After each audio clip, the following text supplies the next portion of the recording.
Before we begin this story, tell us what time is it where you are and which country are you watching from? Drop it in the comments below.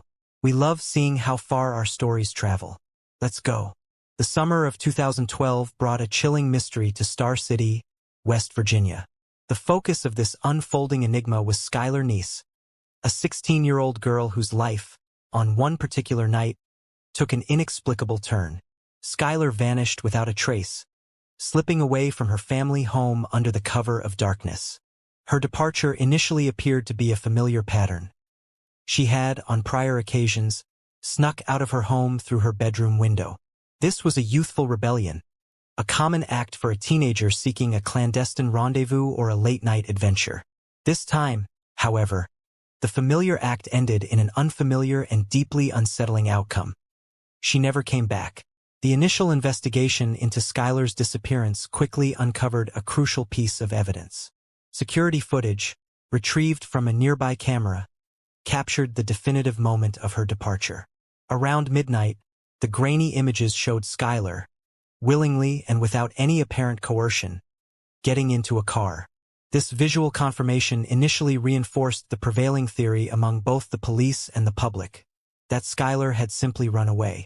It seemed to fit the profile of a defiant teenager seeking independence or escape. But as the hours stretched into days, and those days gradually expanded into weeks, the initial assumptions began to unravel. There were no texts, no messages sent to friends or family, and critically, no social media posts. For a 16-year-old in the digital age, this absolute silence was deeply unsettling, fundamentally out of character. It was at this point, as the absence became profound and uncharacteristic, that everyone involved began to realize the chilling truth. Something was seriously wrong. Prior to her inexplicable disappearance, Skylar Neese embodied the image of a promising young woman. She was a bright honors student, dedicated to her studies and seemingly on a clear path towards a successful future. Her social life revolved primarily around two individuals who she considered her closest companions, Shalia Eddy and Rachel Schoaf. The three girls shared a bond that, to outside observers, appeared incredibly strong and unbreakable. They were perpetually seen together, a familiar trio navigating the complexities of adolescence, their lives intertwined in a seemingly inseparable friendship. However, beneath this veneer of close companionship, tensions began to simmer. What had once been a tight bond started to turn sour. As time progressed, Skylar reportedly grew increasingly uncomfortable with their behavior. The exact nature of this discomfort remains somewhat obscured, but it signaled a shift in the dynamics of their relationship, a growing unease on Skylar's part regarding the choices or actions of her two best friends. This subtle yet significant change began to create a rift, making Skylar feel increasingly alienated within her own inner circle. She started perceiving herself as the third wheel in her own friend group, an unsettling realization for someone who had once felt so central to the trio. This gradual erosion of trust and comfort laid the groundwork for the tragic events that were soon to unfold, transforming a once cherished friendship into something far more sinister. As the seemingly unbreakable bond between Skylar, Shalia, and Rachel began to fray, the subtle shifts in their friendship did not remain entirely hidden. Skylar, a teenager navigating the complexities of her social world, started to express her growing discomfort and suspicions in the digital realm, leaving a trail of unsettling clues. In the weeks leading up to her disappearance, a chilling pattern emerged in Skylar's online activity. She posted a series of cryptic tweets, messages that, in hindsight, hinted at a profound sense of betrayal and the existence of troubling secrets within her inner circle. These digital breadcrumbs painted a picture of a young woman grappling with disillusionment and suspicion towards those she once held closest. One particular tweet resonated with a disquieting foresight. It read, directly addressing an unnamed party, "You doing sh*t like that is why I will never completely trust you." This public declaration, while vague to an outside observer, clearly indicated a deep breach of trust, a foundational crack in the edifice of her friendship. It revealed Skylar's growing awareness of manipulative or deceitful behavior from someone she had confided in, a stark warning of the insidious dynamics at play. Other messages, equally unsettling in their vagueness, spoke of lies, deceit, and a growing sense of isolation, painting a picture of a young woman increasingly wary of her supposed best friends. These online pronouncements, initially seen as typical teenage angst, later took on a sinister significance, transforming into premonitions of the tragedy to come. Despite these clear signs of internal strife and her own growing unease, the established routine of their friendship persisted, drawing Skylar into a final, fatal encounter. On the night of July 5, 2012, as the clock ticked past midnight and the world settled into slumber, Skylar made the fateful decision to leave her home in the middle of the night. This was not an act born of desperation, but a familiar ritual, a secret rendezvous with her closest friends. She left through her bedroom window, a clandestine exit that had served her before for harmless adventures. On this occasion, her purpose was to meet up with Shalia and Rachel. The understanding, as far as Skylar knew, was that this would be nothing more than a casual hangout. A joyride, a late-night conversation, another ordinary moment shared between friends. The scene, captured on surveillance footage, showed Skylar willingly getting into their car, unaware of the profound betrayal that awaited her. This seemingly innocent, impulsive act of joining her friends in the dead of night sealed her fate. It was a decision made under the pretense of enduring companionship, but it would tragically prove to be the last time anyone saw her alive. The casual gathering intended for that summer night spiraled into an unspeakable horror, as the trust that had fractured in cryptic tweets was about to be shattered in the most brutal and final way imaginable. The friendly invitation was, in fact, a carefully laid trap, and Skylar walked into it, unaware that the very people she considered her closest allies had already decided her life was forfeit. In the immediate aftermath of Skylar Neese's disappearance, the focus of the authorities was initially misdirected. Given the security footage showing her willingly entering a car and her past history of sneaking out, the initial assessment was that this was a runaway case. This perspective, while seemingly logical given the limited information, significantly hampered the early stages of the investigation. The assumption was that Skylar, like many teenagers, had simply chosen to leave her life behind, perhaps to seek adventure or escape perceived restrictions. This initial classification meant that the sense of urgency typically associated with child abduction cases was somewhat diminished, leading to a slower and less intense initial response. However, Skylar's family staunchly insisted it was out of character for her to simply vanish without contact.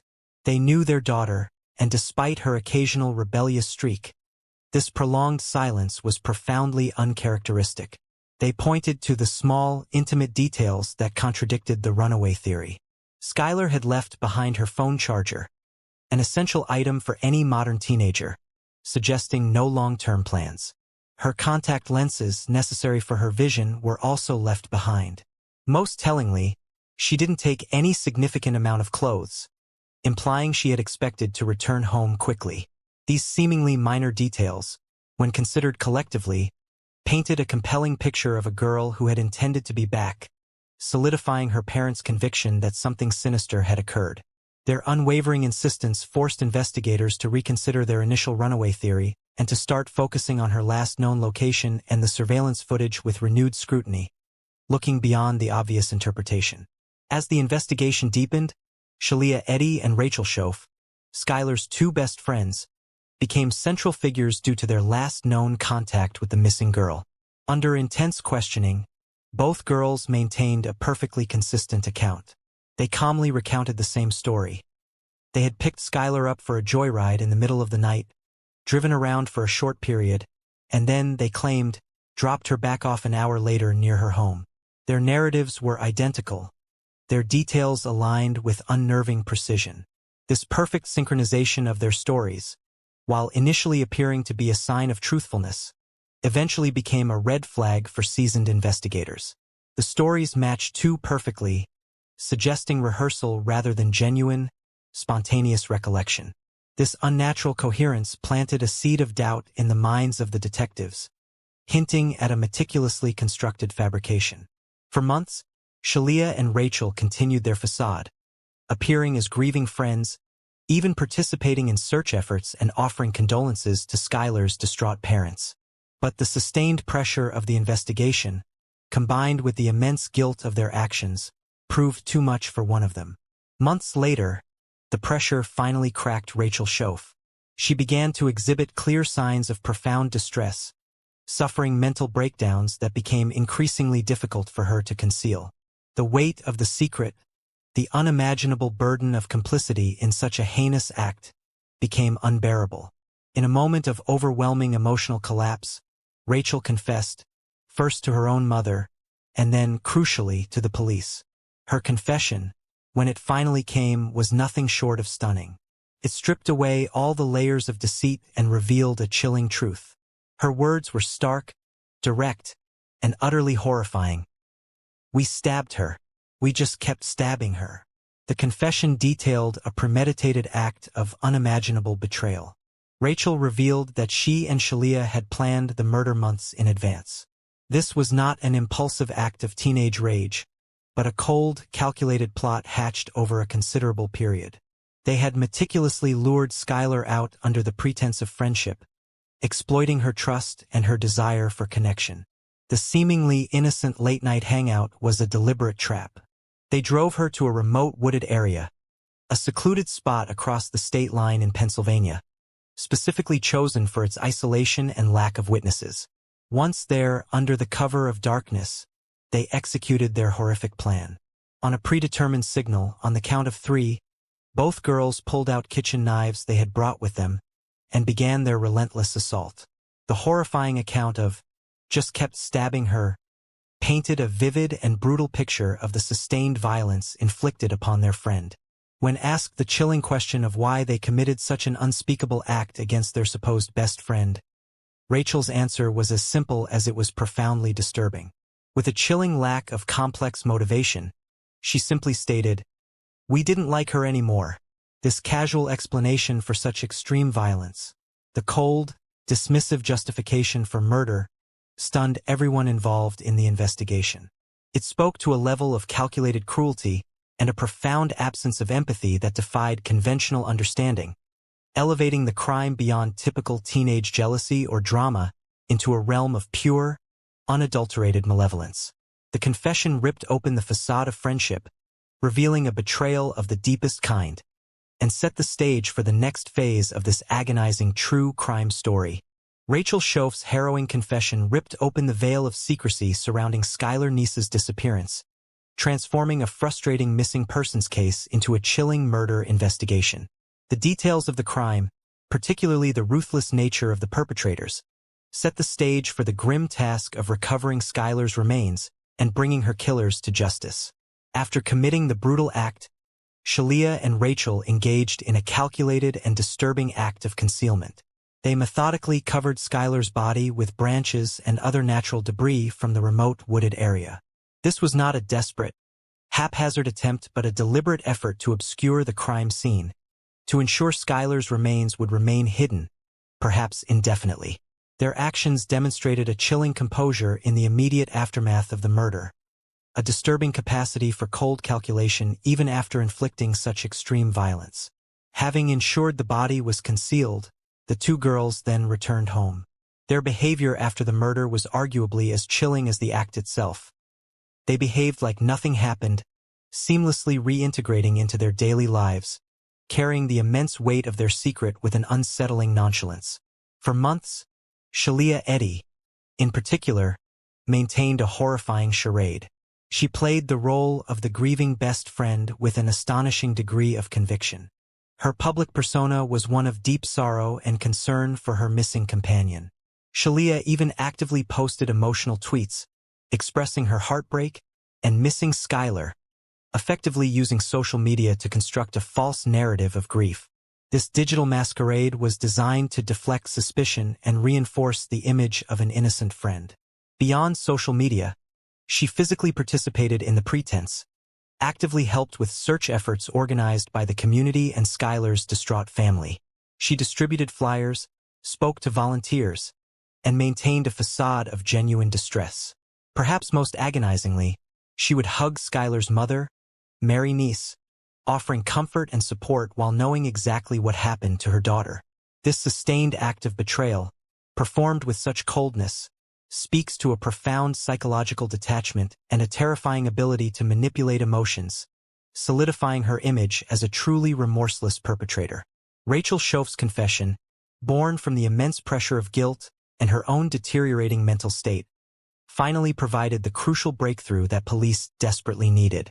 She led investigators to the remote site in Pennsylvania, the secluded wooded area specifically chosen by the girls for its isolation. This desolate location, across state lines from Star City, explained why early search efforts had failed to locate Skylar. At this grim spot, Skylar's remains were found 6 months later after her disappearance.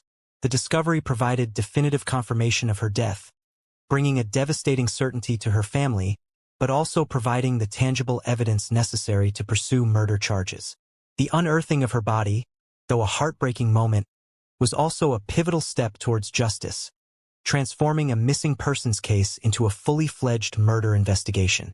To build an unassailable case against Shylia Eddy, and to strengthen the prosecution's position, Rachel Schoeff committed to cooperating fully with the authorities.